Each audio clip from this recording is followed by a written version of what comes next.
Hello. അപ്പൊ ഇന്നത്തെ താരം മഷ്റൂം ആണ്. അപ്പൊ മഷ്റൂം ഫ്രൈഡ് റൈസ് ഇവിടെ റെഡി ആയിട്ടുണ്ട്. അപ്പൊ ക്വിക്കായിട്ട് എങ്ങനെയാണ് ചെയ്യുന്നത് നോക്കാം. അപ്പൊ എന്റെ ചാനൽ സബ്സ്ക്രൈബ് ചെയ്യാത്തവരാണെങ്കിൽ ഒന്ന് സബ്സ്ക്രൈബ് ചെയ്തേക്കണേ. അപ്പൊ നോക്കിയാലോ. ആദ്യത്തെ ടാസ്ക് നമുക്ക് ഈ വെജിറ്റബിൾസ് ഒക്കെ ഇങ്ങനെ കുനുകുനാന്ന് അരിഞ്ഞെടുക്കണം. ഇതിലെ മെയിൻ ടാസ്ക് തന്നെ അത് തന്നെ. എന്ത് രസമാണ് കാണാനല്ലേ, ഒരുപാട് കളർ. അപ്പോൾ എല്ലാ വെജിറ്റബിൾസും ഉണ്ട്. Beans, capsicum, carrot, spring onion, അതുപോലെ തന്നെ സവാള. അപ്പോൾ അതൊക്കെ അരിഞ്ഞു വെച്ചിട്ടുണ്ട്. ആദ്യം പാനിൽ ഓയിൽ ഒഴിച്ചു. അതിനുശേഷം ബട്ടർ ഇട്ട് മെൽട്ടായി വരുമ്പോഴേക്ക് ഞാൻ വെളുത്തുള്ളിയാണ് ആഡ് ചെയ്യുന്നത്. കുനുകുനാന്ന് അരിഞ്ഞ വെളുത്തുള്ളി ആഡ് ചെയ്തു. പിന്നെ 2 പച്ചമുളക് കുനുകുനാന്ന് അരിഞ്ഞിട്ടുണ്ട്, അതുകൂടി ആഡ് ചെയ്യുകയാണ്.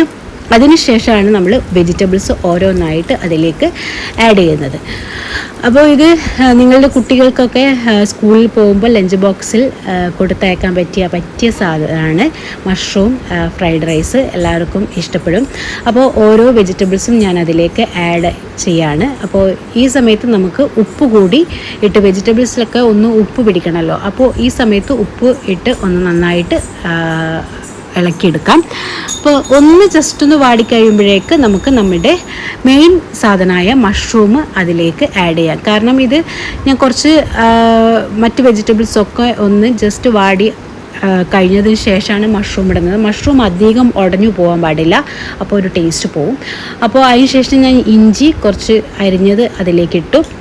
അതൊന്ന് വഴറ്റി കഴിഞ്ഞ് കഴിഞ്ഞാൽ നമുക്ക് ഇഞ്ചി വെളുത്തുള്ളി പേസ്റ്റ് കൂടി ഞാൻ അതിലേക്ക് ആഡ് ചെയ്തതാണ്. ഇതൊക്കെ ആഡ് ആവുമ്പോഴാണ് കുറച്ച് നല്ല ടേസ്റ്റ് വരുന്നത്. അപ്പോൾ ഒന്നും കൂടി നമുക്കത് വഴിച്ചെടുക്കാം. എന്നിട്ട് അതിന് ശേഷം ഞാൻ മുട്ട ഇതിലേക്ക് ആഡ് ചെയ്ത്, ഞാൻ മുട്ട അധികം എടുക്കുന്നില്ല, ഒരു മുട്ടയാണ് ഞാൻ ആഡ് ചെയ്തിരിക്കുന്നത്. മുട്ട ഇതിലേക്ക് മഷ്റൂമിലേക്ക് ഇടുമ്പോഴേക്കും മഷ്റൂമിൻ്റെ ടേസ്റ്റ് അങ്ങ് മാറിക്കിട്ടും. അതുകൊണ്ട് അധികം മുട്ട ഞാൻ ആഡ് ചെയ്യുന്നില്ല. അതിനുശേഷം ഞാൻ 1 ടീസ്പൂൺ കുരുമുളക് പൊടി ഇട്ടു. പിന്നെ 2 ടീസ്പൂൺ സോയാ സോസും കൂടി ഒഴിച്ചു.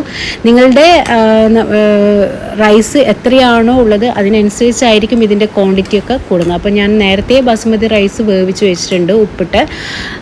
ഇനി അതിലേക്ക് ഞാൻ ആഡ് ചെയ്യുകയാണ് എത്രയാണോ ആവശ്യം. അപ്പോൾ കൂടുതൽ ചോറ് ഞാൻ അതിലേക്ക് ആഡ് ചെയ്യുന്നില്ല. നമുക്ക് വെജിറ്റബിൾസ് കൂടുതൽ ഇങ്ങനെ ഫസ്റ്റായിട്ട് നിൽക്കണം. അപ്പോൾ ഞാൻ കുറച്ച് മൂടി വെച്ച് ജസ്റ്റ് ഒന്ന് വേവിച്ചെടുത്തു. അപ്പോൾ നമ്മളുടെ മഷ്റൂം ഫ്രൈഡ് റൈസ് ഇവിടെ സെറ്റായിട്ടുണ്ട്. അപ്പോൾ നിങ്ങൾ മസ്റ്റായിട്ടും ട്രൈ ചെയ്ത് നോക്കണം, നല്ല ടേസ്റ്റാണ്. കുരുമുളക് പൊടി ഈ സമയത്ത് കുറച്ചും കൂടി വേണമെങ്കിൽ ആഡ് ചെയ്യാം, എരിവ് ആവശ്യമുള്ളവർക്കാണെങ്കിൽ. അടുത്ത റെസിപ്പിയിൽ കാണാം. ബൈ.